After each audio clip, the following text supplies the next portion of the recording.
আমাদের লেখাপড়া শিখিয়েছো, আজ থেকে তোমায় ছুটি দিয়ে সংসারের জোয়াল আমি আমার কাছে তুলে নিলাম।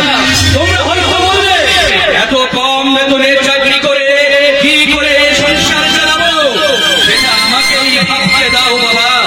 শুধু আমার শেষ কথাটা শুনে রাখো, এই বয়সে অসুস্থ শরীর নিয়ে তুমি যদি কোনোদিন রিক্সা চালাতে যাও তাহলে তুমি আমার মরার মুখ দেখবে। ও কথা বলিস না বাবা, ও কথা বলিস না। তোর মতো সন্তান পাওয়া যায়, আমাদের মতো বাবা মায়ের সাধনার ফল দে বাবা, সাধনার ফল। এসব কি বলছো?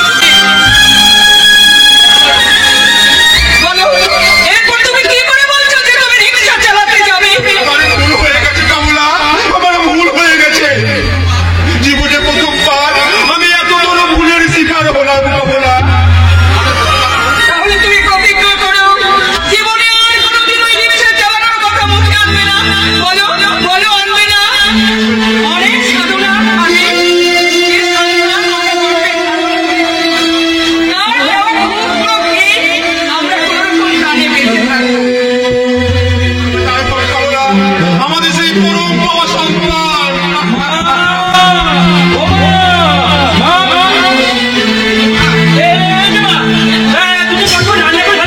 আমি এই বাজার থেকে বাবার জন্য কোনো মাছ নিয়ে এসেছি। আমার সঙ্গে বেটাতে তুই বাজার থেকে বড় মাছ এনেছিস বাবা, কিন্তু একবার দেখলি না, তোর শরীরের পানে তাকিয়ে দেখলি না বাবা। দাদার শরীরের দিকে দেখে কি হবে? কারণ দাদা একেবারে পেট ফাটা আছে, যেহেতু দাদা প্রতিদিন শরীর চর্চা করে। বেশি পাকামো করতে হবে না। বলতো তোর পরীক্ষার ফিসটা যেন কত টাকা? ও হ্যাঁ, মনে পড়েছে, 560 টাকা। হ্যাঁ, 600 টাকা। বাকি টাকাটা তোর হাত খরচের জন্য। দাদা তোমরা সকলে অবাক হয়ে গেলে কেন? আরে এই সংসারের দায়িত্ব তো আমাকেই পালন করতে হবে। চাকরি না, তোর মাস্টার মশাই কই? আমি দাদা ঘর থেকে আপনাদের কথা শুনছিলাম। আমাদের কথা কি আর শুনবে ভাইয়া? জানবা তুমি দুটো চটপট রান্না করে ফেলো, রাজীবকে আমাদের বাড়িতে দুটো আজকে খেয়ে যেতে বলো। কিন্তু না দাদা, আজ নয়, অন্য একদিন খাবো। কারণ মাকে বলে আসা হয়নি তো, মা খুব চিন্তা করবেন। দেখো বাবা, আমাদের পারিবারিক অবস্থার কথাটা তো তুমি জানো। অনেকদিন আমাদের মাছ কিনা হয় না, আজ শঙ্কর একটা বড় মাছ নিয়ে এসেছে, তাই তুমি যদি একটু খেয়ে যেতে। হ্যাঁ, ওটা অন্য একদিন হবে কাকিমা, কারণ আমাদের অবস্থা তো আপনাদেরই মতো, তাই মাছ মাংস কেনাটা আমাদের কাছে বিলাসিতা। তাই তাই তো তোমাকে আমি বলছিলাম কি বাবা, যদি আজকে এই বাড়িতে আমাদের যদি খেয়ে যেতে থাকে। খাবো, তবে আজ নয়, অন্য একদিন। আর আপনার মতো মায়ের হাতে রান্না তো এমনিতেই মহাপ্রসাদ, সেখানে মাছ মাংস দরকার কি? যাক, আজ আমার একটা বিশেষ কাজ আছে, আজ আসি কাকিমা। ঠিক আছে বাবা, ঠিক আছে। টিনা, বাবা রাজীবকে একটু রেখে যাও। ঠিক আছে, ঠিক আছে, এসো। আরে বাবা, টিনার পরীক্ষা হয়ে গেছে, ওর বিয়ের প্রস্তাব করতে ওর মা বাবার কাছে যেতে এলে পাই না। আরে বলবো বলবো, রিনার পরীক্ষাটা শুরু হলে আমি ওর মার কাছে গিয়ে ওদের বিয়ের কথাটা আমি বলে আসবো। বলতে সম্ভব, কিন্তু এখন আমাদের যে অবস্থা, বিয়ের খরচ করতে কি করে চালাবি বাবা? ও নিয়ে তোমায় চিন্তা করতে হবে না বাবা। আরে গরিব বলে কি আমাদের বোনের বিয়ে আটকে থাকবে নাকি? তোমাদের আশীর্বাদ মাথা থাকলে এই দেশ আমি জয় করতে পারবো মা। আর সামান্য একটা বোনের বিয়ে দিতে পারবো না? হ্যাঁ মা, তুমি চটপট করে রান্না করে ফেলো। আমি আবার ওই বিবাসের বাড়ি থেকে ঘুরে এসে খেয়ে যে অফিস যাবো। কিন্তু আসি মা। আমি সত্যি ভাগ্যবতী, তাই শঙ্করের মতো ছেলে আমি গর্বে ধারণ করেছি। এই যে সব দুঃখ কষ্ট আমার ছেলে হাতে হাতে সহ্য করে নেয়। আমাদের সুখের জন্য না ও জীবন পণ ত্যাগ করতে পারে। আমি সব করে রান্নাটা চাপিয়ে দিই, কেমন? তুমি এসে বাবা শঙ্কর, সত্যই যে আপন ফুলা ফুলাদা, তোকে সন্তানের রূপে পেয়ে আমরা অভাব অনটনের মাঝে মহাসুখে আছি রে বাবা, মহাসুখে আছি। সুখে তো দূরের কথা, বাঁচতে পারবে না। লোভের বশবর্তী হয়ে যে কেউটির গর্তে তুমি হাত লুকিয়েছ, দেখি তুমি নয়, বলো আপনি। মনে রেখো, তুমি তোমার সামনে মেনে রেখো, ঈশ্বর করো। এই গোপাল হয়ে রাজা সমাজের মধ্যমণি হয়ে হয়েছে। তাই তোমার মধ্যে তুমি কিংবা তুমি যার সাথে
আমার একটা প্রশ্নের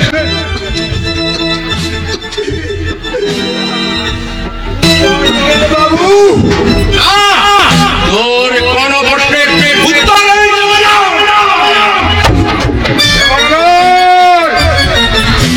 বলুন, দিতে পারবো না। কারণ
আমার মতো পুকুরে পাঠার কথা আপনার গায়ে লাগবে কেন?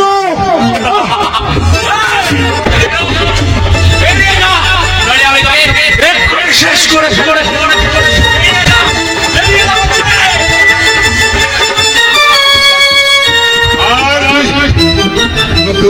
কিভাবে মারবি তুই তো আমাকে অনেক আগে ফেলেছিস। তাই তোর মতো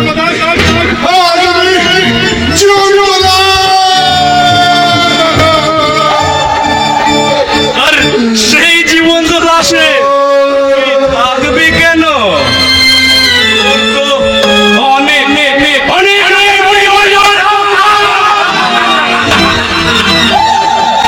বেঁচে আছে এবং থাকবো।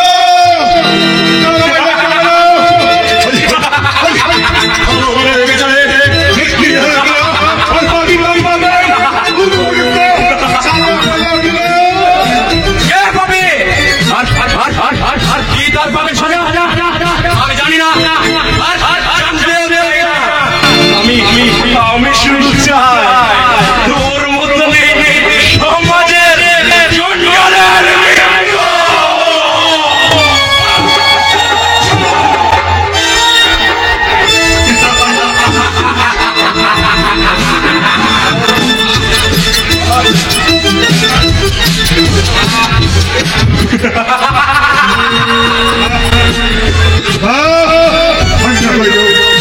জঞ্জালের যুব সমাজ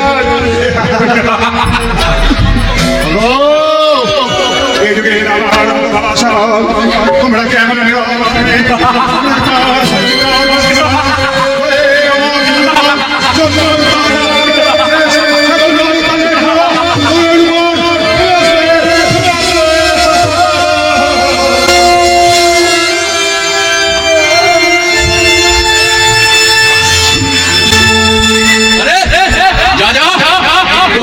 শকুনের অভিশাপে কখনো গরু মরে না। আমি সামন্ত ওই মিষ্টি এখনো অনেক অত্যাচার নদী পার হতে হতে আর সেই নদীতে বিসর্জন দেব আমার শিক্ষা বিবেক মনুষ্য।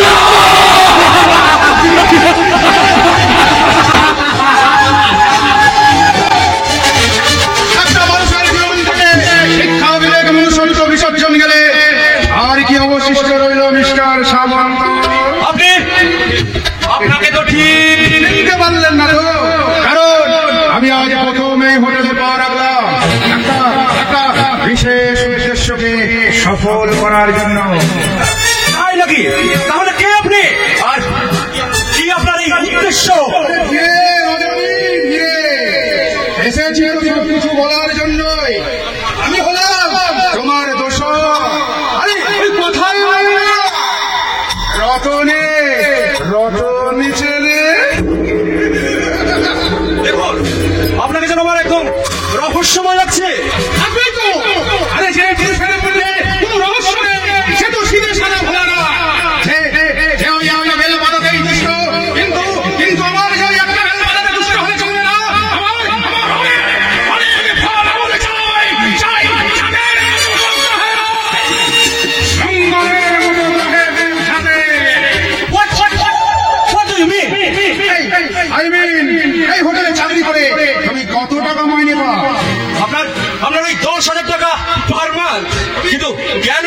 তুমি কি ওতেই খুশি, নাকি ওই 10,000-এর পাশে আর একটা শূন্য বসাতে চাও? মানে 1 লাখ? কিন্তু কিভাবে, কে দেবে? আমি দেবো। কেন দেবেন? আর যেখানে আমি আপনাকে চিনি না, জানি না। বর্তমান যুগে মানুষ মানুষকে চিনতে 2 মিনিট সময় লাগে না। তাছাড়া ইন্টারনেটের যুগে মানুষ এখানে 4 ঘন্টাতে গোটা পৃথিবীটা ঘুরে আসে। কিন্তু আমায় কি করতে হবে? দেখছো না, তুমি শুধু খানা কালা বোবা সেজে বসে থাকবে। আমার লোক তোমার হোটেলে আসবে, তোমার খাবে, বিল মেটাবে, মানে মাঝে কিছু লেনদেন করবে, আর এনার্জি মতন হবে। আর সেই এনার্জি মতনে কিছু পার্সেন্টেজ আপনিও পাবেন। কিন্তু কিন্তু যদি কোনো পুলিশে ঝামেলা হয়? পুলিশি ঝামেলা মানে পুলিশ শব্দটা শুনে আতঙ্কিত হয় তারাই, সারা 2 নম্বর ঝামেলা করে। তার মানে আমি তো কিছু এই হোটেলে না না স্যার, আমাদের এই হোটেলে কোনো 2 নম্বর কার্যক্রম নেই। 2 নম্বরই কার্যকলাপ যদি না হয়ে থাকে তাহলে পুলিশ শব্দটা শুনে এত আতঙ্কিত হচ্ছেন কেন ম্যানেজার বাবু? না না স্যার, ওই উনি বলছিলেন আর কি, পুলিশ তো মাঝে মধ্যে আমাদের হোটেলে রেড করে। তাতে তো আপনাদের অসুবিধা হবার কোনো কথা নয় ম্যানেজার বাবু, কারণ আপনাদের হোটেলে কোনো 2 নম্বরই ধান্দাই হয় না। তাছাড়া যে পুলিশ রেড করার কথা বলছেন না, ওটা তো রুটিন চেকিং, ওটা আমাদের কাউকে হয়। যেমন ধরুন আজকে করতে আপনাকে তো চিনতে পারলাম না। আপনি ওনাকে চিনবেন না স্যার? উনি হচ্ছেন আমাদের এই হোটেলের মালিকের আত্মীয়। এই হোটেলের ব্যাপারে একটু খোঁজ খবর নিচ্ছিলেন আর কি। ও আই সি, হোটেল মালিকের আত্মীয়। আপনাকে আমি একটা কথা বলি ম্যানেজার বাবু, কথাটা মনে রাখবেন। হ্যাঁ, বলুন। এই বিনা কারণে যাকে তাকে হোটেল মালিকের আত্মীয় বলে পরিচয় দেবেন না, এতে আপনার সঙ্গে সঙ্গে কিন্তু নির্দোষ মালিকও ফেসে যেতে পারে। না না স্যার, যাকে তাকে নয়, উনি আমাদের সত্যি মালিকের আত্মীয়। বলেই ভালো। আসলে পুলিশের চোখ কিনা, তাই কখন কোন দিকে যে কি দেখে তা হয়তো সে নিজেও জানে না। ওকে স্যার, তেমন কোনো 2 নম্বরই কাজের ধান্দা পেলে আমি অবশ্যই আপনাকে ফোন করে জানিয়ে দেব। আমি আপনার কাছ থেকে এটাই আশা করেছিলাম অ্যাজ এ রেসপেক্টেড সিটিজেন। কিন্তু আপনি কথাটা কিন্তু মনে রাখবেন, আগামী দিনে যদি এই হোটেলে এরকম কোনো কাজ হয়, সেদিন আমি কিন্তু আপনাকে ছেড়ে কথা বলবো না। আজ আমি চলি। চলো রতন সিং। দেখলেন তো, দেখলেন তো, বিনা কারণে পুলিশের আমাদের এই হোটেলে আনাগোনা। এরপর যদি কোনো 2 নম্বরই কাজের ধান্দা পায়, তাহলে তো কথাই নেই। অসম্ভবকে সম্ভব করে এগিয়ে চলার নামই জীবন। আর সেটা যারা পারে না তারা পুরুষ নয়, পুরুষ। কিন্তু জীবন থেকে কিন্তু অথবা শব্দগুলোকে বাদ দিন। ভেবে দেখুন মিস্টার সামন্ত, মাসে 10,000-এ খুশি থাকবেন নাকি 1 লাখে? আরে ভাবুন মিস্টার সামন্ত, একটু ভালো করে ভাবুন। দেখুন, আপনি যদি পুলিশে ঝামেলা হতে পারেন, তাহলে তো আমার কোনো আপত্তি নেই। তাহলে শুনুন, এরা হলো ছোট পুলিশ অফিসার। এদের মধ্যে বড় বড় রাঘব বোয়াল নেতা মন্ত্রী আমার কথায় উঠা বসা করে।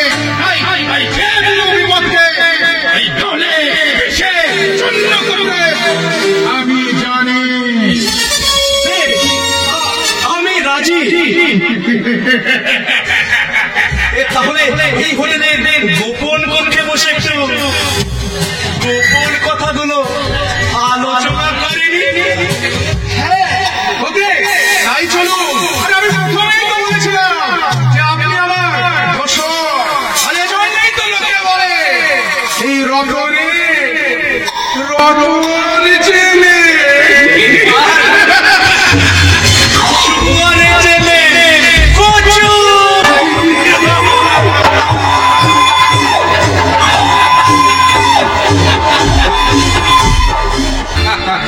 তুমি আবার হাসালে বাবা।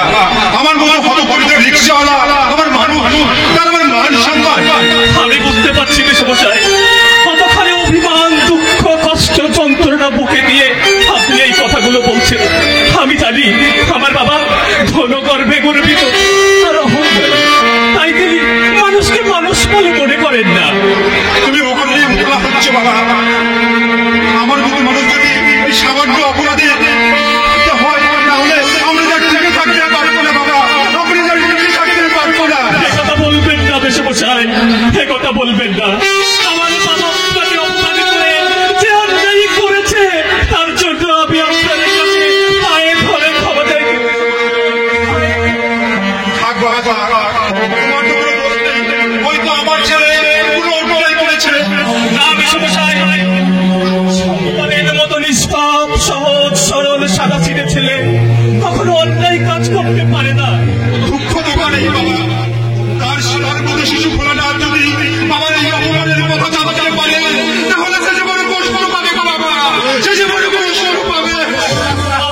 কি কথা আমায় বলতে নিষেধ? কি হেমাদ্রি, তুমি তুমি কখন এসেছো? এই মাত্র এসেই মেসমশাইয়ের সাথে একটু কথা বলছিলাম। আরে বলবে বলবে, নিশ্চয়ই বলবে। হ্যাঁ, তার আগে তোমায় যে কথা আমি বলতে দেবো। শোনো শঙ্কর, আমি অভিরূপ দত্ত নয়, আমি হিমাদ্রি দত্ত। আমার বুকে লেখা আছে সবার উপরে মানুষ সত্য, তাহার উপরে নয়। ও হ্যাঁ, ভালো কথা। হ্যাঁ বাবা, এ হেমাদ্রি তোমায় যেন কি বলতে নিষেধ করছিল। নিশ্চয় ওই বিখ্যাত শিল্পপতি অভিরূপ দত্ত তোমায় কিভাবে অপমান করেছে আর আমায় অকথ্য ভাষা বলেছে। এই তো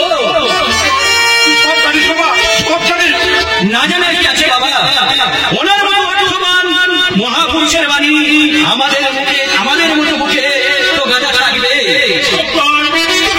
শঙ্কর, আমি তোমায় অনুভব করছি, আমি আর শুনতে পারছি না শঙ্কর।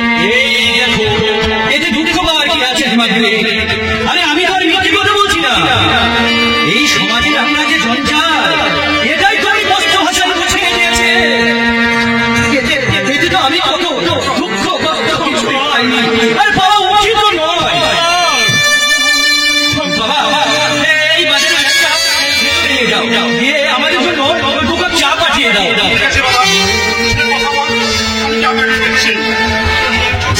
শঙ্কর, শঙ্কর, তুমি কি মানুষ? রাতের শঙ্কর, তুমি বলতে পারো আমি তোমার হাতে ধরবো।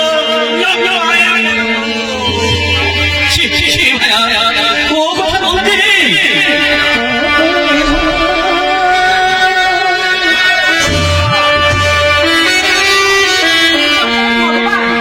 তোমার মতো দেখতে না মানুষের সংসারে না থাকলে যাবে না। এই নিন চাটা নিন তো। বলছিলাম কি, সমৃদ্ধি কেমন আছে দাদা? হয়তো ভালোই, কিন্তু এই ভালোটা যে কতক্ষণের জন্য সেটা বলতে পারবো না বোন। তার মানে? আচ্ছা, আপনার কথার মাঝে এমন আর বিষণ্ণতার সুর কেন? হয়তো এটাই ভবিতব্য বলে। দাদা, বাইদা ভাই, শঙ্কর, না না, আমি বলবো ভায়া। থাক থাক থাক, আপনি যে কিছু বলতে পারবেন না সেটা আমি ভালো করেই জানি। আমি দাদার হয়ে আপনাকে কিছু বলতে শুনেন দাদা। সমৃদ্ধিকে বলবেন আমাদের এই সমাজ সংসারে ঝড় বৃষ্টি প্লাবন আর যতই দোকান আসুক না কেন, সমৃদ্ধি কিন্তু আমাদের এই সংসারের বউ হয়ে আসছে। আর সমৃদ্ধিকে বলবেন আমাদের এই অভাবের সংসারে আমি না খেয়ে যদি ওকে খাওয়াতে হয় তাহলে আমি রাজি আছি। এই তো আমার লক্ষ্মী বোনের কথা। আরে এই কথাটা তো আমি তো মনে রাখবোই, তুমিও মনে রেখো। আচ্ছা দাদা, আর আমি তোমার কথা শঙ্কর, একেও মনে করিয়ে রেখো। বেশ, ঠিক আছে। কি হলো দাদা, তুমি এত নীরব হয়ে দাঁড়িয়ে রয়েছো কেন? তাহলে আমি কোনো ভুল কিংবা অন্যায়? তুই কোনো ভুল অন্যায় করতে পারিস না। শুধু আমাদের মতো করি এই অসহায় মানুষগুলোর এই সুন্দর পৃথিবীতে জন্মগ্রহণ করাটা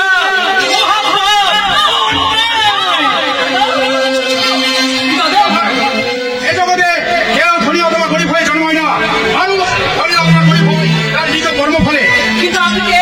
আপনার কথা ঠিক। চিনতে পারলি না তো? আরে চিনবি কেমন করে? আমি যখন এ বাড়ি থেকে বেরিয়ে যাই তখন তুমি তো ছোট্ট। আর দাদা, তুমি আমাকে চিনতে পারলে না? আরে এবার চিনতে পেরেছি। তার মানে তুই আমাদের সেই ছোট্ট ধীমান। ও, তার মানে তুমি আমাদের সেই ছোট দাদা। মার মুখে না তোমার কথা কতবার শুনেছি। বেশ বেশ, তুমি দাঁড়াও, আমি এখনই মা বাবাকে ডেকে নিয়ে আসছি। কেমন? মা, ও মা, কি হলো দাদা? কি এত ভাবছো? ভাবছো সেদিকে সেই গবের ছাত্র হিমান সেনের এত পরিবর্তন হলো কি করে? আরে না না, তা ভাবো কেন? আরে তুই কেমন আছিস বল? আমি ভালো আছি, কিন্তু তোমাদের একটা ভাবনাকে আমি মিথ্যা করে দিয়েছি। কি ভাবনা? তোমরা তো ভেবেছিলে আমি হয়তো মরেই গেছি। কি ভাবছি? তুই হয়তো জানিস না তোকে আমরা কত জ্বালান করেছি। বন্ধুরা, তুই হয়তো মাথাটাকে ভালো করিস। হয়তো তোকে আবার আমরা ফিরে পেয়েছি বাবা। কেঁদে না মা, এই তো আবার আমি ফিরে এসেছি। তুই কেমন করছিস বাবা? আমি ভালো আছি, কিন্তু তোমরা ভালো নেই। তা তো আমি নিজের চোখেই দেখতে পাচ্ছি। কি দেখতে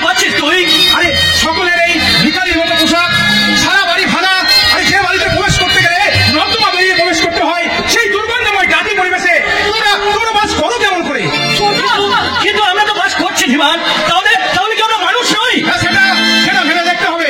আর এই পরিবেশে থাকার জন্য তাই তোমাদের কর্মফল। এই দেখো শোনো, ওই সমস্ত কর্ম ফল ফুল সব বাদ দাও। আচ্ছা তোমার কি জানতে না তুমি যে তোমার বাড়িতে একটা ছোট্ট বোন আছে, তার জন্য কি কিছু কিনে আনতে তোমার সব হলো না? সরি,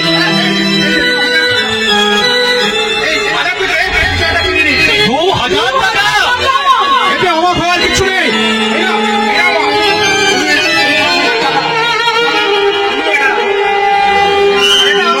প্রতি মাসেই পাবে। আরে বিমান এতদিন তুই কোথায় ছিলিস বাবা?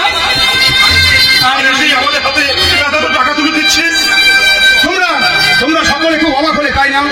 তাহলে বলছি শোনো, যখন আমি পরীক্ষায় ফেল করে এখান থেকে বেরিয়ে যাই, সোজা ট্রেনে চেপে আমি মুম্বাই চলে যাই।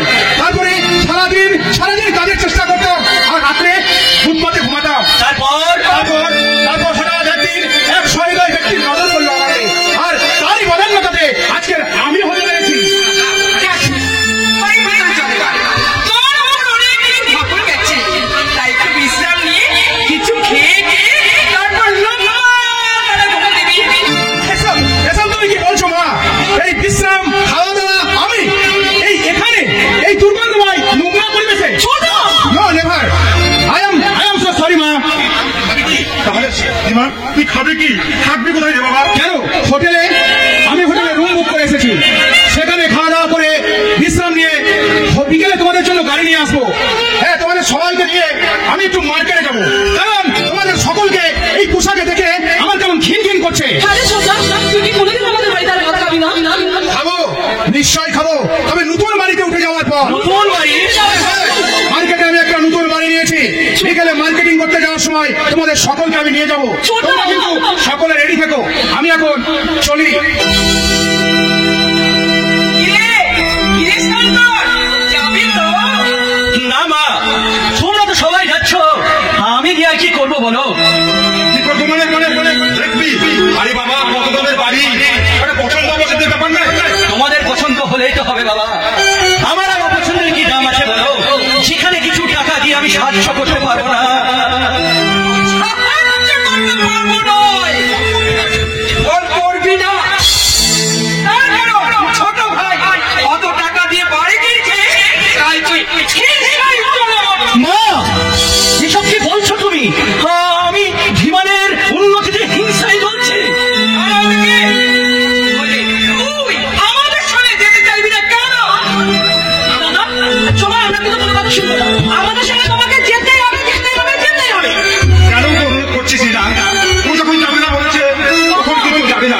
কারণ ওর আমি তো জানি ওর একদিনের স্বভাব।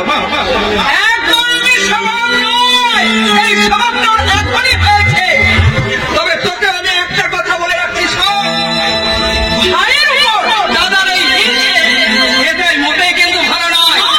একদিন বুঝবি তুই কত বড় অন্যায় করছিস, নিজের ভাই তুই নিজেই ভুল করছিস। তুমি কি সমস্ত তুমি হাসছো না? হ্যাঁ রে বোন, হাসছি, কারণ কান্নার অন্য পেট তো হাসি। আরে আমি পুরুষ মানুষ তো, তাই কাঁদতে না পেরে প্রাণে ভরে হাসছি। আসছিস হাস। তোর মায়ের বড় ইচ্ছা ছিল যে তোকে নিয়ে বাড়িটা দেখতে যাবে, কিন্তু না তারা না করে তুই কাজটা ভালো করলি না বাবা, তুই কাজটা ভালো করলি না, তুই কাজটা। তুই চুপ করে দাঁড়িয়ে আছিস যে? তুই কিছু বল। আজ তো তোরা সবাই আমার মা শিক্ষক, আর আমি তোদের ছাত্র। তোরা যে উপদেশ আমার আজ দিবি, আমি তা মাথা পেতে নেব। তোমাকে চেনার মতো শিক্ষাগত যোগ্যতা আমার নেই দাদা, আমার নেই। তাই তো যাবার সময় তোমাকে আমি জানিয়েছিলাম আমার শত কোটি প্রণাম দাদা, শত কোটি প্রণাম, শত কোটি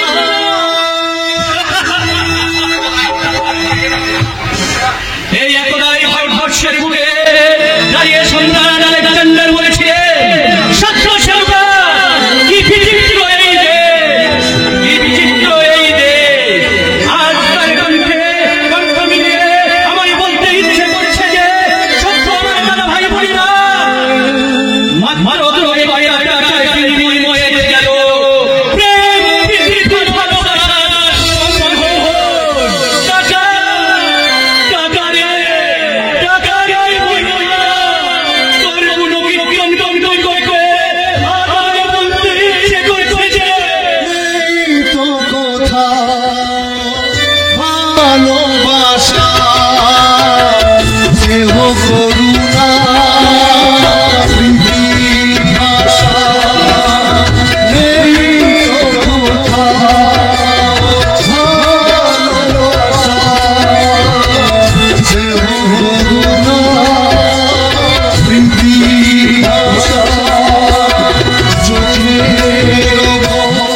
আমি গুলি করে বুঝিয়ে দেব।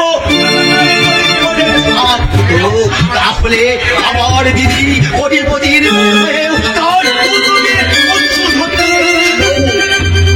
তাই তবে বুঝতে পেরেছি ওই সারা যদি শঙ্কর বাবু হয় তাহলে ওকে আমি গুলি করে আওয়াজ মারা করবো, তুলে নিয়ে যাব আমার দিদির।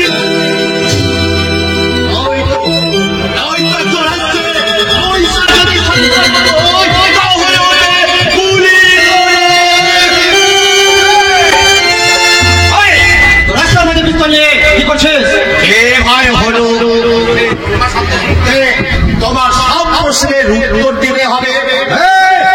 আমি এই এলাকার বস সূর্য ভাই। ও তাহলে তুমি ভাই, দাদা নয়। আরে ভাই বলে তো ছোট্ট হবে। চলো, আমি এলাকার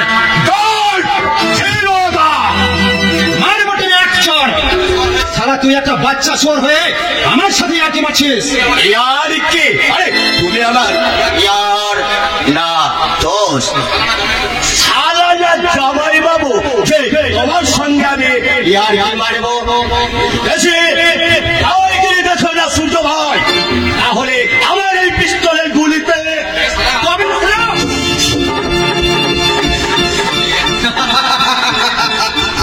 তুই সারা একটা হাওয়া পিস্তল নিয়ে আমার সাথে মারামারি করছিস। দেবো সঙ্গে একশো।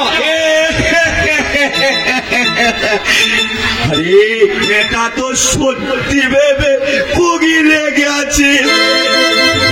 এটা এখন হাতে পেয়ে বীরত্ব দেখাচ্ছ বুঝি? কিন্তু তুই এটা নিয়ে রাস্তায় ছেলে খেলা করছিস কেন? ছেলে খেলা নয় সূর্য ভাই, ছেলে খেলা নয়। এই পিস্তলটার ভয় দেখিয়ে আমার জামাই বাবুকে আমার দিদির কাছে পড়ে নিয়ে যেতে এসেছি, কিন্তু তার আগেই তো এটা তোমার হাতে পড়ে কে যে করলো হয়ে গেল।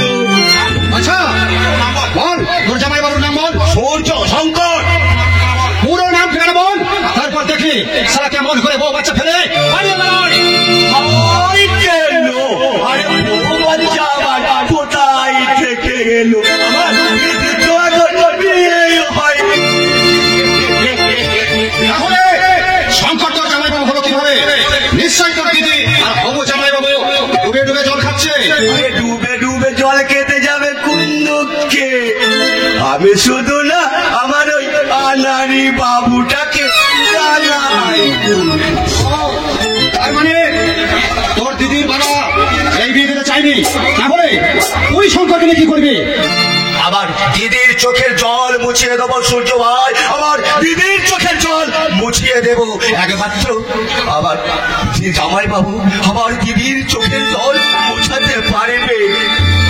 কিন্তু তোর দিদির গার্জেন যদি না মানে তাহলে তো আমাদের কিছু করার নেই। হ্যাঁ, আমাদের একটা লক্ষণ যুক্তি আমি দিতে পারি। বলো বলো সূর্য ভাই, বলো এখন আমাকে কি করতে হবে? তুই প্রথমে তোর দিদিকে বলবি, দিদি তুমি তোমার বাড়ির বাবার 1 কোটি টাকার সম্পত্তির মহৎ ছেড়ে ওই শঙ্করের কাছে গিয়ে তাকে তুমি বিয়ে করো। যদি তার বাবা অর্থ আর ক্ষমতা বন্ধ দেখায় তখন তুই আমায় খবর দেবে, আমি তার মোকাবিলা করবো। তোমার এই প্ল্যানটা যদি সাকসেস করে আমার দিদি প্রেম সাধ্য করতে পারি, তাহলে আমি হব চির থেকে হিরো। তোমাকে খাওয়াবো।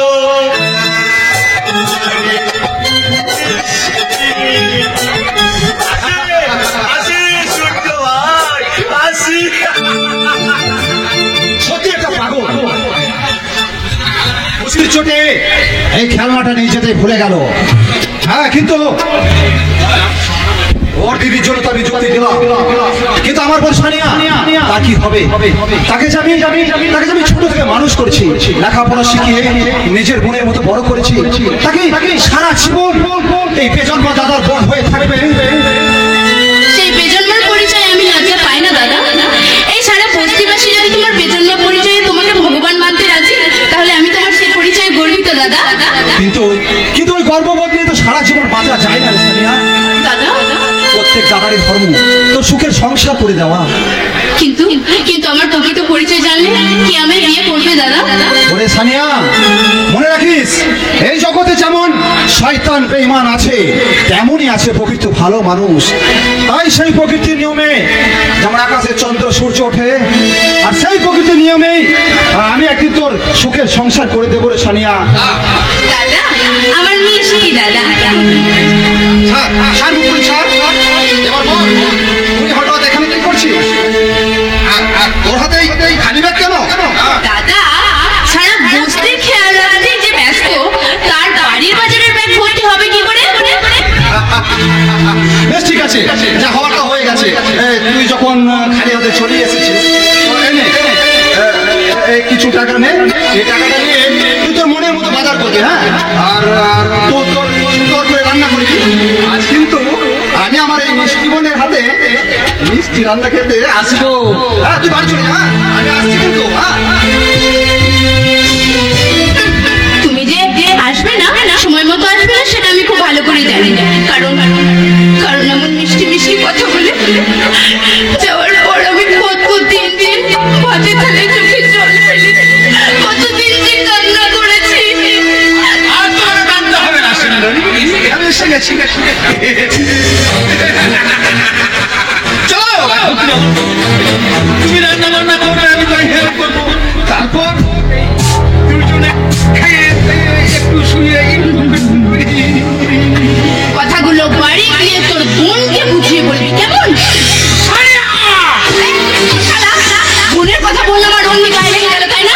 অনেক সারা তোর বোন যেমন একজন মেয়ে, সেরকম আমিও একজন মেয়ে। তোর বোনের সমান আছে, কিন্তু আমার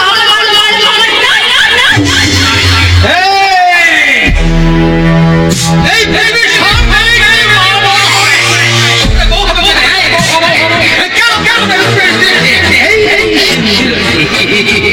হাসি বন্ধ কর, হাসি বন্ধ কর। উপাসনা চলে গেলে খুশি খুশি হয়ে যাবে না। আমি কি তোমার প্রেমী? চলেই হাত ছাড়তে বলতে নয়, আমি কিন্তু চিৎকার করে মারবো। এই পাবলিকের কাছে মার খেয়ে তুই কিন্তু মরে পড়বি। বাঁচবি না।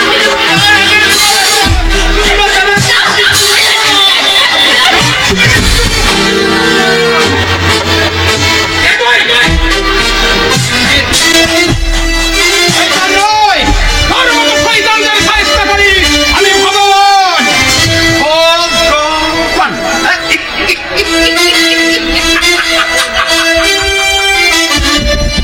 আমি কিন্তু কালীচরণ। আজ আমার হাতেই হবে তোর মতো ভগবানদের মরণ।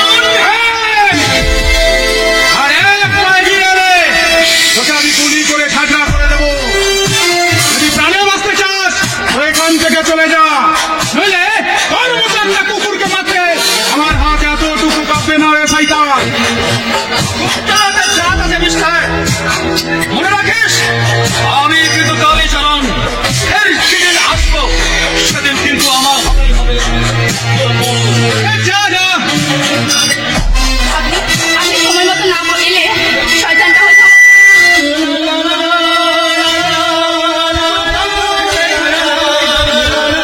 কতদিন এইভাবে লুকিয়ে রাখবে?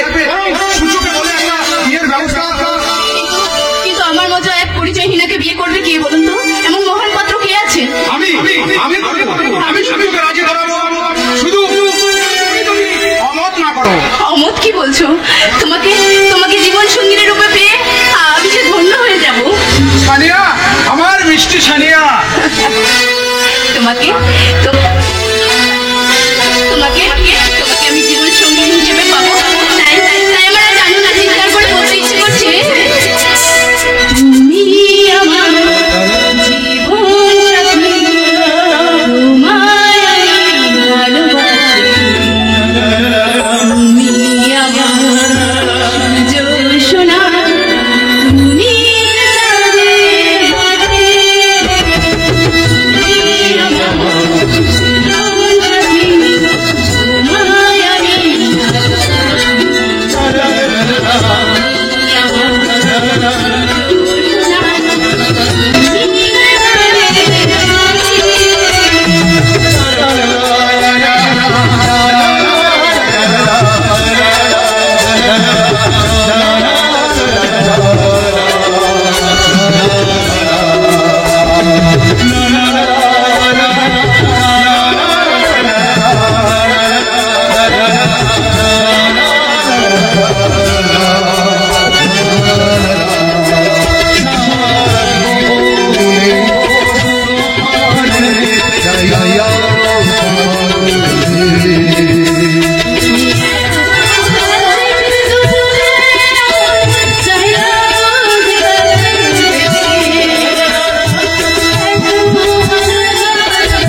সংসার আজ স্বার্থ লোভ আর আত্মসুখের নেশায় মগ্ন, আর তারই প্রভাবে অশান্তি আর বিচ্ছেদের অতলে হারিয়ে যাচ্ছে গ্রাম বাংলার প্রতিটি সংসার।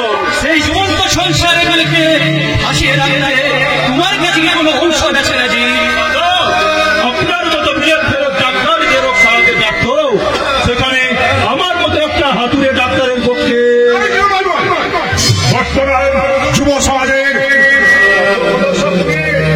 তাই বাংলার ঘরে ঘরে তোমার মতো ছেলে নিয়ে আসবে, সুখ শান্তির বার্তা বহন করে আনবে।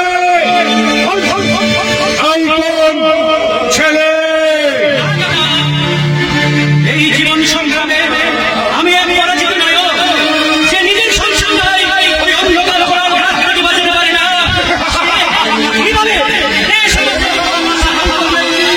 কিভাবে করবে?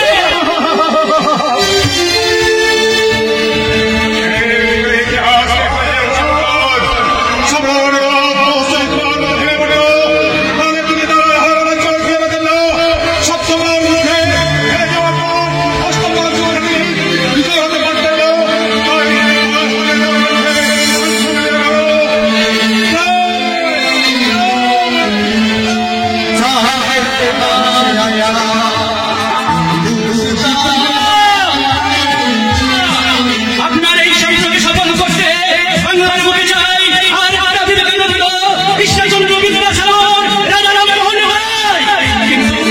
কিন্তু চাইলেই কি পাওয়া যায় ওই সব স্মরণীয় মহামানবকে জন্ম দেওয়ার জন্য মহামূল্যবান একটা মহিষী মাতৃর গর্ভের প্রয়োজন?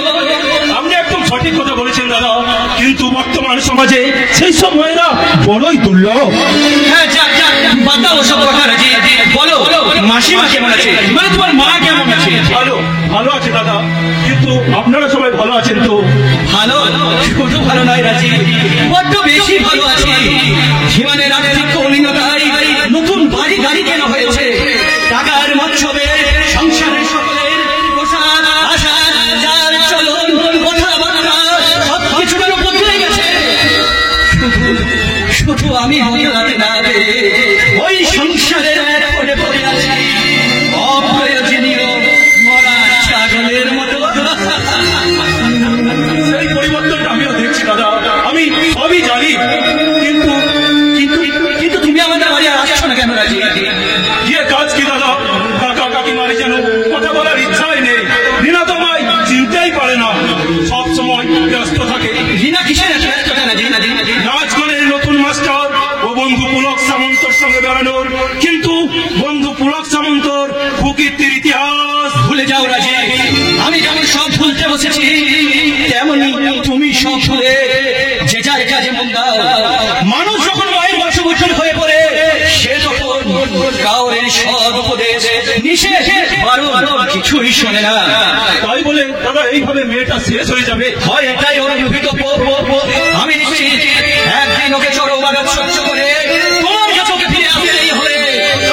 আপনার এই ভবিষ্যৎবাণী মিথ্যে হবে না, হতে পারে না। তুমি এখন কোথায় যাচ্ছ রাজি? একটা ইন্টারভিউ আছে দাদা, তাই আশীর্বাদ করি তুমি সফল হয়ে মাকে সুখী করো। তোমার জীবনে একদিন সুদিন আসবে। আপনার আশীর্বাদ আদর্শকে পাঠিয়ে করে আমি চললাম দাদা। ভালো থাকবেন, ভালো থাকবেন দাদা। ভালো ভালো আর কেমন করে থাকবো ভাই, যে সংসারে টাকার জন্য মায়ের স্নেহ মায়া মমতা হারিয়ে যায়, সূক্ষ্ম হয় বাবার ভালোবাসা। সেই সংসারে কারাগারে কয়েদি হয়ে ভালো লাগে কবি করতে জানি না এই ভগ্ন ভস্ম হৃদয়ের আমার সান্ত্বনার প্রলেপ দেবে কে? আমি আমার ভালোবাসা দিয়ে তোমার ভগ্ন হৃদয়ে প্রেমের চিরঞ্জীব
শঙ্কর, তুমি চুপ করে আছো কেন শঙ্কর? বলো, উত্তর দাও তো, চুপ করে আছো কেন? তা যদি হয় তাহলে তোমার ভালোবাসায় ধন্য এই সকলকে তুমি নিজে হাতে আমার হাসপাতালে নিয়ে গেছিলে শঙ্কর। বলি না। কেমন সাধ্য আমার নেই সবরি, আমার সেই ক্ষমতা আর তোমার বাবার সাহিত্য করব। আমাদের পবিত্র ভালোবাসাকে স্থির করে আমি চির সবরে আমি প্রমাণ করে দেবো এই ভালোবাসা চিরদিন সত্য। যদি তুমি সত্যি আমার পাশে থাকো, ভালোবাসো আর ভালোবাসো, আমি তোমায় ভালোবেসে যাব। ভালোবাসো আর ভালোবাসো, আমি তোমায় ভালোবেসে যাব।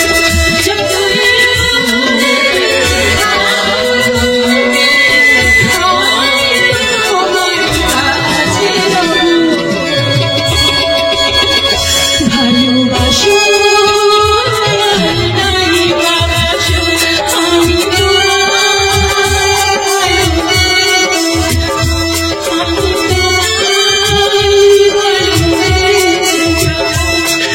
আমি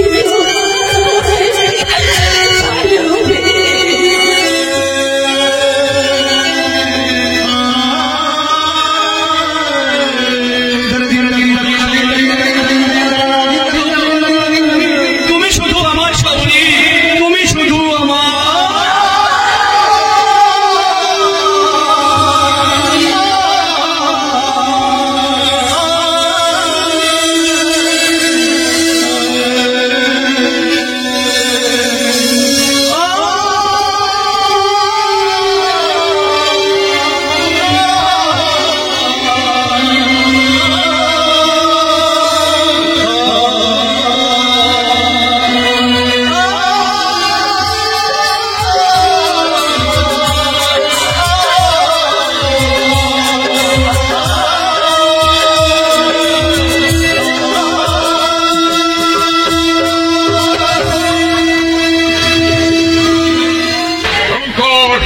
শঙ্কর শঙ্কর, আমার বহু কষ্টে অর্চিত বংশগৌরবকে পরিষ্কার করে দিয়েছে সামান্য এক ছোট ভিক্ষার ছেলে শঙ্কর।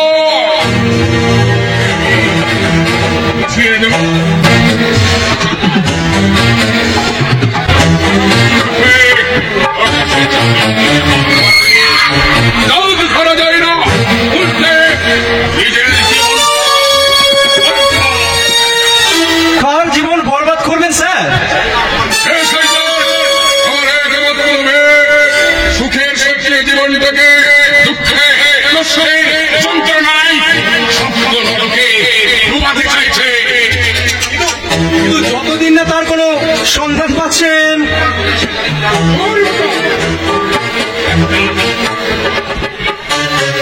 শিকারি বিড়ালকে দিয়ে ইঁদুর ধরা যায়।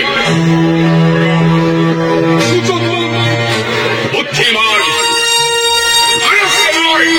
কিন্তু স্যার আমি তো হার্ড অ্যান্ড সোল চেষ্টা করেও এখনো তাকে খুঁজে পাই, অথচ তোমার চোখের সামনে সে দিব্যি করে রাখছে। আমার মেয়ের সঙ্গে দেখা করে দিব্যিতে আনন্দে উজ্জ্বল হয়ে আছে। আর তোমার সাহস কি নাম সেই জানোয়ারে? শঙ্কর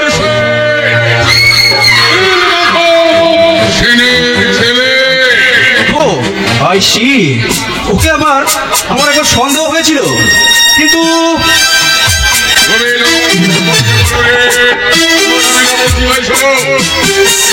যে কোনো জায়গায় আমার মেয়ের দিকে দেখালে ওই চোখ দুটোকে তুলে নেবে। আরে এমন কি আছে? ওই কালীচরণ হাতে 1000 টাকা পেলেই তো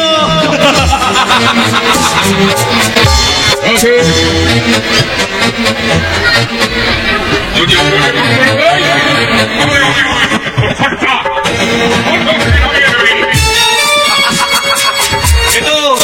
অতীব সুন্দর সহায় তালিকা স্যার তাকে দিয়ে হবে না। কাকে দিয়ে হবে? কাকে বলো তো, কত টাকা লাগে? উপযুক্ত টাকা দিলে তো রাশিয়ার প্রধানমন্ত্রীর ছোটশালীর মাথাটাও পাওয়া যাবে স্যার। আর এ তো সামান্য রিক্সাওয়ালার গবের ছেলে। রিক্সাওয়ালা ছেলে, চাকরির ছেলে, গরিবের ছেলে মানেই তারা অবজ্ঞার পাত্র নয়। ম্যানেজার পুলক সামন্ত গরিব জাতির ছেলে আব্রাহিম লিঙ্কন ছিলেন আমেরিকার প্রেসিডেন্ট। সামান্য চা বিক্রেতা ছেলে নরেন্দ্র দামোদর দাস মোদী বর্তমান ভারতের গৌরব উজ্জ্বল প্রধানমন্ত্রী। আগের সঙ্গে কি আমার কোনো প্রয়োজন নেই? তুমি বিহলে পেরেছো, তাই বলো। আপনার মতো শিল্পপতির আর পুলক বাবুর মতো ম্যানেজার আর এই আপনাদের চারিপাশে ঘোরা স্থাবক বাহিনী থেকে আমার আর নতুন করে কিছু হতে ইচ্ছা করে না বাবা। এই সবার সংসারে পরিচয় পরিচয় আমার বেগার যুবক, সম্বল একটাই দইল, ডিগ্রির ভাড়াটাবে আছে আমার কিছু, পকেটের ভাড়াটাবে শূন্য। যেদিকে না দেখি জনরণ্য, সেই জনরণ্যের মাঝে মানুষের বন্য। কোথাও বুকে দৌড়ানো হয়, অদরণীয় হয়, হাসপাতালে চোরের বাচ্চা উপরে জীবনটা চলে। সারে সামনে আসা, সারে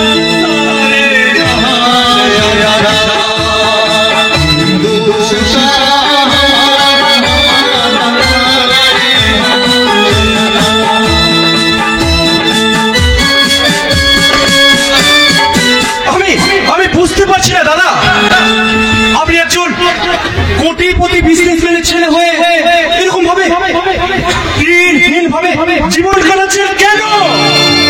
আমিও ঠিক বুঝতে পারছি না ম্যানেজার পুলক সামন্ত। আপনি আমাদের হোটেল সুরতের ম্যানেজার হয়ে এই আমাদের পরিবারের মধ্যে নাক ধুইয়ে এই সংসারটার সর্বনাশ করতে চাইছেন কেন? দাদা, আমি আপনাদের সংসারের সর্বনাশ করছি।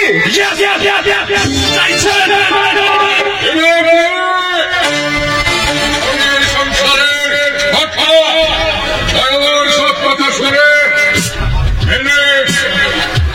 তোমরা চলতে কি হলো? থামলেন কেন? বলুন। তোমরা দুই ভাই বোন এই সংসার থেকে বেরিয়ে গিয়ে নিজেকে স্নান করে সেই টাকায় অন্যের কর্তৃত্ব দেখাবে। আপনি বলতে পারলেন বাবা? আপনার একমাত্র ছেলেও মেয়ে আমরা, আমাদের বাদ দিয়ে এই শ্মশান সংসারে আপনি একা পাশ করতে পারবেন তো? কথাই বলে দর্শন করুচ্ছে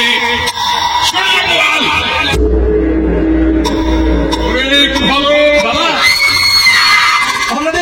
আপনাদের এই পারিবারিক আলোচনার মধ্যে আমি আবার না গলাতে যাচ্ছি স্যার।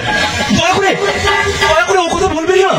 এই ছেলে মেয়েকে বাদ দিলে কার জন্য এই আপনার কোটি কোটি টাকার সম্পত্তি কোনো ভালো কাজে লাগবে কি? তুমি কি আমাকে উপদেশ দিতে চাইছো? না না স্যার, সামান্য চাকর হয়ে সেই সাহায্য আমার নেই। তবে এই সামান্য চাকরের এই কথাটা একটু ভেবে দেখবেন স্যার, ভেবে দেখবেন। চলি। তোমাকে যে কাজের দায়িত্ব আমি দিয়েছি অক্ষরে তা পালন করবো স্যার। কারণ আমি তো 2 পয়সার চাকর। তাই নেই অন্যায় যাই হোক না কেন আমি আপনাদের এই আদেশ পালন করতে বাধ্য, এবং তা আমি জীবন দিয়েও পালন করবো। চলি স্যার। তাহলে এটাই আমরা শেষ কথা বাবা, যে আমি আর সবরীর মতো দুষ্ট গরুকে এই গোয়াল থেকে পেরে ফেলে দিয়ে আপনি এই সূর্য বলে নিজ দিনে ঘুরাবেন।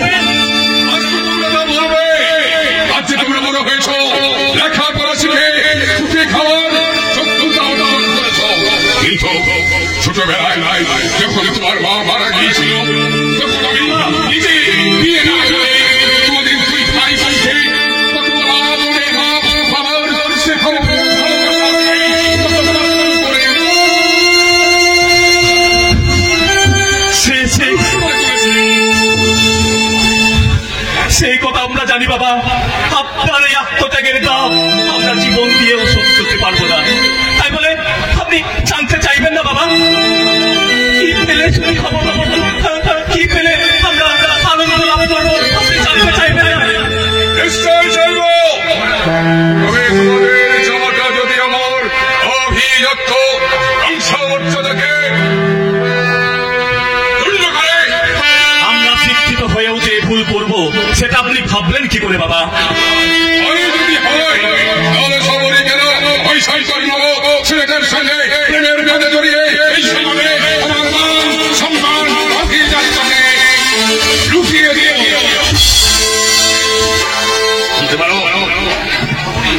কেন কেন কারু ভালো তুমি আমাকে কেন বলবে? না বাবা, গরিব হলেও কোনো খাই না।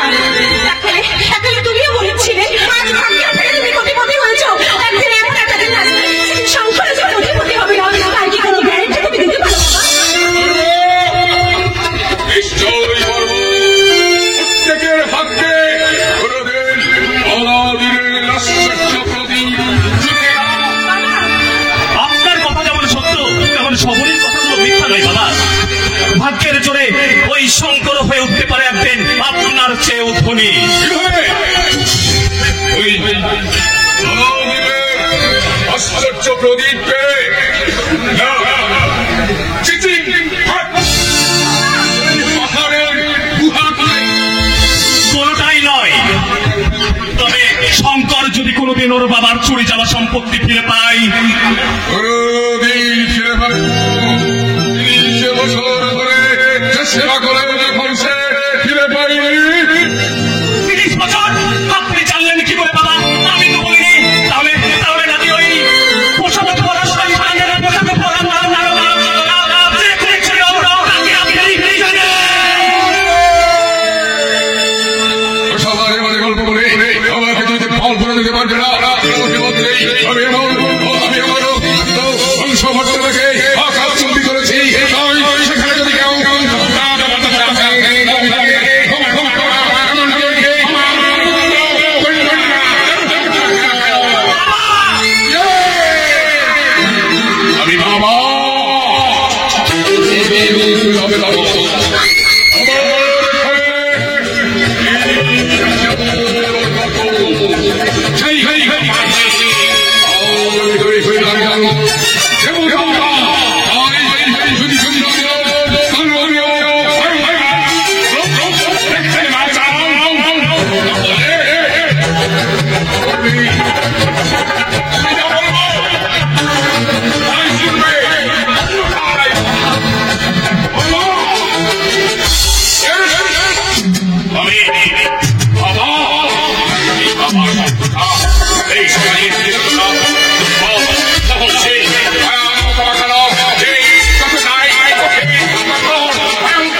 সত্যি করে বলতে সেদিন ওই শঙ্করের বাড়িতে বাইরে কাপড় পরে চুরি করতে গিয়েছিল কে? এখান থেকে আসল পরিচয় বল আমার। তখন তো আমার জন্মই হয়নি। কোন এক জানা সূত্রে আজ আমি শুধু এক চক্কর মেরে দেখলাম যে কোন শয়তানের পোশাক ঢাকা মানুষের অন্তরাল চেহারার মধ্যে কোন শয়তান লুকিয়ে আছে কিনা। দেখে কি বুঝলে? তাই ওই চক্কর খেয়ে সব যন্ত্র ঘুরিয়ে বলে চক্কর হয়ে গেছে দাদা। খবরই মানুষের মুখটাই যে তার জীবনে দেয় না, আর সেই আইনাই থেকে ভয় ভীতি রাগ আর বিরক্তির চিহ্ন, আর ওই চিহ্নকে বুকে চেপে ধরেই আমি এই সমাজ সংসারকে শয়তান মুক্ত করে তুলবই। আর ওই কালো পোশাকধারীর রহস্য আমি ভেদ করবই। সেই রহস্যকে ভেদ করে সেই শয়তানটাকে আমি ধরে ফেলেছি দাদা। তাহলে বল বল সে কি শয়তান? কে কালো পোশাকধারী শয়তান? তুই বল। সে কথা আমার কোনো বলতে হবে দাদা, তুমি তো সেটা নিজেও বুঝতে পারছো। অবশ্য 100% শিওর না হয়ে তার নামটা বলতে চাইছো না? এক্স্যাক্টলি। তবে এবার আমি যে কাজ পেলাম সে কাজের শেষ করে এই সমাজ সংসারকে করে তুলব আমি শয়তান মুক্ত। আর সুখের পথের পাতা তৈরি করে হতে পারবো আমি এক স্বর্গীয় পূজারী বলে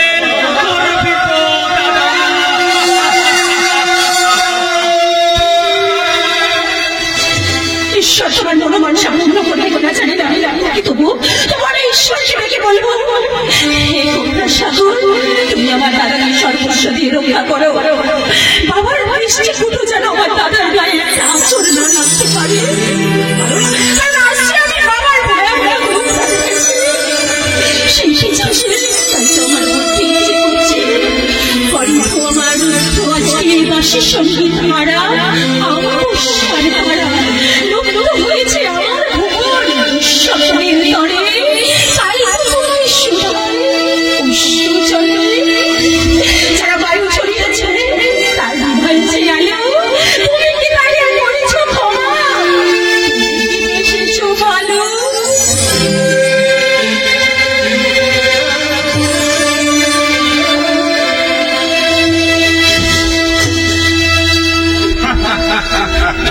তুমি আমার হাসানি বাবা 30 বছর আগেকার কথা কি কারো মনে থাকে? থাকে বিষমশাই থাকে, কারণ যে ঘটনা একদিন আপনার হৃদয়কে নাড়িয়ে দিয়েছিল, অন্তরকে করেছিল ক্ষত বিক্ষত, সেই বন্ধুত্বের মুখোশ পরা নারকীয় কার্যকলাপ 30 বছর কেন 30,000 বছর মনে থাকে, তবু আপনি মাত্র কয়েকটা বছরই ভুলে গেলেন কি করে বিষমশাই? আমি বেশ বুঝতে পারছি বিষমশাই, কোন এক অজ্ঞাত কারণে আপনি সব চেনেও না জানার ভান করছে, সব দেখেও চিনতে চাইছেন না, কিন্তু কেন কেন বিষমশাই? শয়তানের স্বরূপ চেনেও বা বাইরে কাজ করতে কেন ভুলে যাচ্ছেন কেন বিষমশাই? ওই শয়তানই একদিন আপনার স্ত্রীর সম্মান নষ্ট করতে চেয়েছিল, আর ওই শয়তানের জন্যই আপনি আজ পরলোকের একমাত্র ছেলে থেকে আজ রিক্সা চালান, আর তার জন্যই আপনার ছেলেমেয়েরা দুমুঠো দুবেলা পেট ভরে খেতে পায় না। সেসব কথা আপনার ভুলে গেছে, যদি তুমিও ভুলে যাও বাবা, মনে করো ওটা আমাদের নিয়তি, ওটা আমাদের ভাগ্য নিকট। কিন্তু কেন কেন বিষমশাই আমরা সেই ঘটনা ভুলে যাব? কারণ সে কথা শুনলে তুমি সহ্য করতে পারবে না বাবা, তোমার মতো শিক্ষিত বুদ্ধিমান ছেলেও একদিন হয়ে যাবে নির্বাক, নিচল, পাগল বাবা। তবুও আমি শুনবো বিষমশাই, যে কোনো নির্মম নিষ্ঠুর ঘটনা শোনার জন্যই আমি আজ এখানে এসেছি। আপনি বলুন বলুন, আপনি আমি আমি আপনার পায়ে ধরে থাক বাবা, আমি বলছি, আমি তোমার সব কথা বলছি, তুমি শোনো। বলুন। আজ থেকে 30 বছর আগেকার ঘটনা।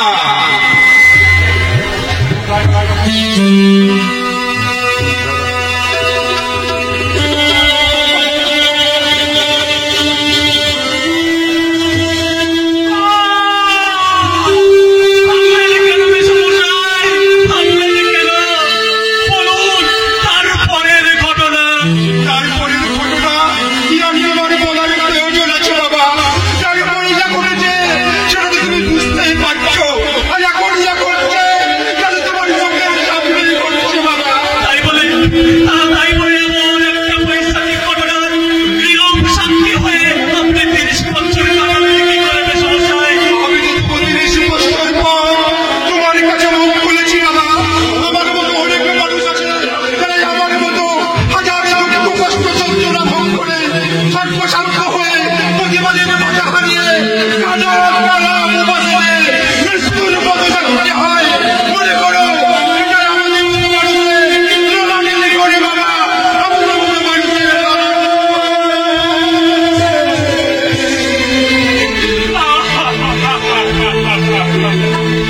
এই সব আমি কি শুনলাম? এতদিন জানতাম আমাদের বাবা হলো গর্বিত অহংকারী, কিন্তু আজ যা শুনলাম তাদের পিতৃপাপ আর কলঙ্কের এত ভারী বোঝা আমি কেমন করে বলব, কেমন করে করব আমার বাবার মহাপাপের প্রায়শ্চিত্ত। পাপের প্রায়শ্চিত্ত করছো হিমাদ্রি? নিজের ছাড়া আর কার করবো দাদা? যাক, ভালো আছেন তো? হ্যাঁ আমি ভালো আছি, কিন্তু তুমি হঠাৎ এই সময় আমাদের বাড়িতে? এই মেসমশাইয়ের সাথে একটু দরকার ছিল, কথা হয়েছে, পরে আপনাকে সব বুঝিয়ে বলবো। হ্যাঁ চলি এখন দাদা, পরে দেখা হবে, চলি যাও। কি ব্যাপার হঠাৎ হিমাদ্রি আমাদের বাড়িতে? হ্যাঁ তুমি আর এই বাড়িতে আসছো না নাকি? সে আর কি করবো দাদা, রিনা জানিয়ে দিয়েছে সে আর পড়বে না। তবু শুনেছি সে কলেজে না গিয়ে প্রায় হোটেল সুরজিতে যায়। রিনা কলেজে না গিয়ে হোটেল সুরজিতে যায়? সেখানে গিয়ে ও কি করে? মডার্ন যুগে নাচ গান অভিনয় কোনো বিকল্পই নেই না।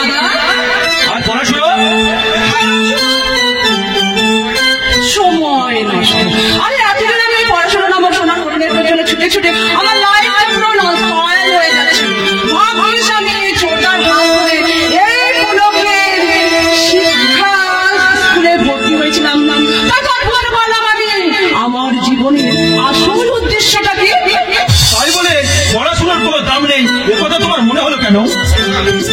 বড়দা আর তুমি দুজনেই তো তার প্রকৃষ্ট উদাহরণ। তোমরা দুজনে তো অনেক লেখাপড়া শিখে উচ্চ শিক্ষিত হয়েছো, তাতে কোনোদিন তোমরা কোনো উন্নতি করতে পেরেছো? না পেরেছো একটা ভালো চাকরি, না বদলাতে পেরেছো তোমাদের এই বেকারি সমাজ জীবন। আর ছোটদা পড়াশোনা কমপ্লিট হলেও আজকে তো ছোটদার কাছে কোটি কোটি টাকা। আর আমি লেখাপড়া শিখে অল্প দিনের মধ্যে এই পুরোহিতের নৃত্য গীত শিক্ষা স্কুলে ভর্তি হয়ে আজ যেভাবে আমার বাজার দর বেড়ে চলেছে। হ্যাঁ বড়দা, রিনা খুব প্রতিভাশালী ছাত্রী। হয়তো কিছুদিনের মধ্যে সে নাচ আর গানে এমন এক রেকর্ড সৃষ্টি করবে। হয়তো তোমাদের বিশ্বাস নাও হতে পারে, বলি তার একটা আমি নমুনা দেখাবো না? না থাক, আমি এমনিতেই সব বুঝতে পারছি। আবার না কেন শান্ত? আরে ছোট বোনের উন্নতি দেখি তুই অত হিংসে চলছিস কেন রে? কেন তোরা দাঁড়িয়ে আছিস কেন? শুরু কর।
ভবিষ্যতে কি বলছো মা? রিনা এতটাই উপরে উঠে গেছে যে এখনই ওটা বন্ধ না করলে পা পিছিয়ে কোথায় গিয়ে পড়বে? সিবিআই, পুলিশ, প্রশাসন কেউ ওকে খুঁজে পাবে না। কোথায় বলবি, গ্রামে বলবি রিনার উন্নতি তোর সহ্য হবে কেন?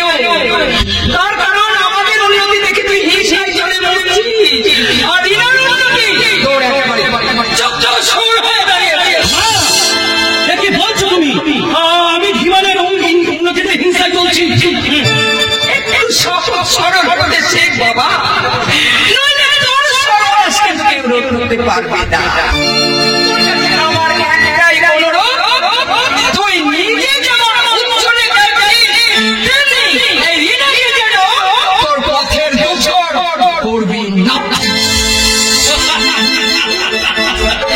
এ সভ্য সমাজ তাকিয়ে দেখো, তোমার মুখে বাস করা এই মানুষগুলোর আজ কত পরিবর্তন।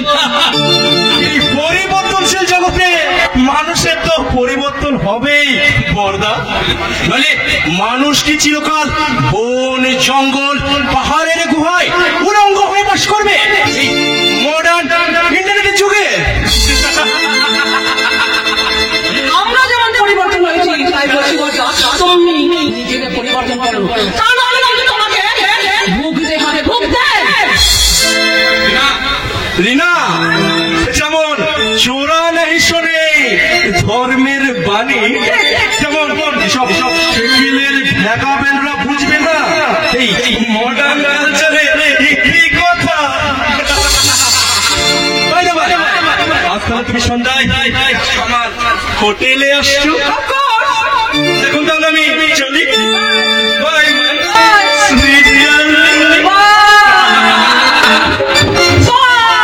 টাটা মাই।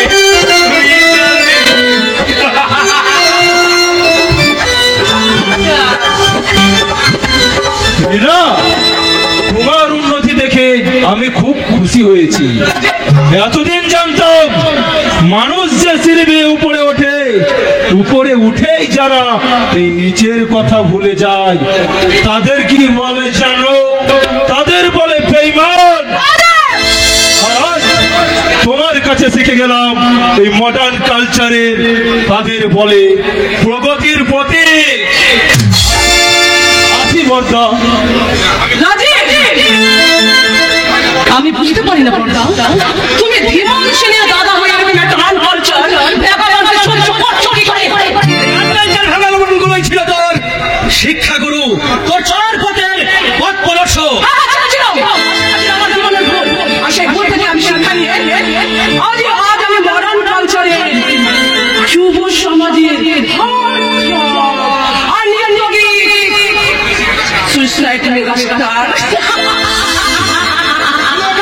থাকলে চলবে না রিমা, তোকে আরো অনেক উপরে উঠতে হবে, তোকে ছিনিয়ে নিতে হবে ওই মুম্বাইয়ের মেগাস্টারের শ্রেষ্ঠত্বের শিরোপা।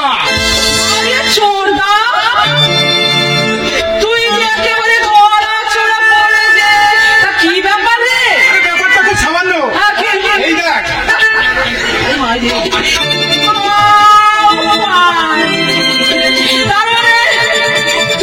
তুই বিয়ে করেছিস? আমি এক্ষুনি মার বাবাকে দেখে নিয়ে আসছি।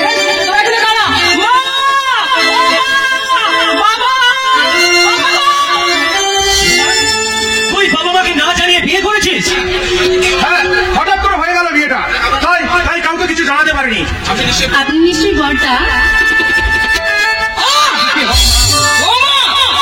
যেখানে সেখানে তোমার মাথা ঢোকানো উচিত নয়। তুমি মনে রেখো, এই বিখ্যাত সেন পরিবারে আমারও এই ছোট্ট ছেলে ধীমান সেনের বউ। আরে দিমান, তুই বিয়ে তো করলি, ওর বাবা মার বংশ পরিচয় বর্তমান যুগে ওটা একটা ফ্যাশন বাবা, তাদের সবাই তোয়াক্কা না করে আমি একে বিয়ে করেছি। তোর বাবার কথা বাদ দে। আরে বাবা বুড়ো হয়ে মরতে চললো, এখন সেই আগের স্বভাব নাকি? আমার জানো তো, আমার দাদা না পুরো একটা মডার্ন ছেলের মতন কাজ করেছে, তাই আমি আমার চলটাকে সাধুবাদ জানাই।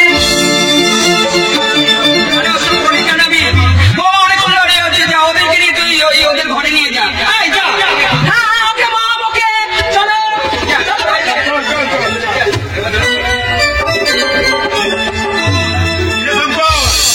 কি ভাবছিস? কি আর ভাববো বাবা, সব ভাবনার অবসান ঘটিয়ে এই জীবন মহাকাশে আমি এক কক্ষচিত উল্কা, যে শুধু আর কাউকে জ্বালায় না, সে নিজে জ্বলে পুড়ে ছাই হয়ে যায় বাবা, নিজে জ্বলে পুড়ে ছাই হয়ে যায়।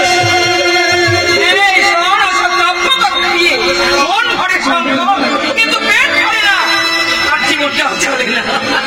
জীবন চলাতে গেলে নিজেকে কেমন হতে হয় আর কি করতে হয় সেটা ওই জীবনকে দেখে ভালো করে শিখে নে। শিখবো মা, শিখবো, জীবন পার করেও শিখবো, কারণ তোমাদের এই সকলের আধুনিকতা যুগে আমি যে সবার ছাত্র। শঙ্কর, দিমান হলো এই বর্তমান যুগের আসল পুরুষ মানুষ।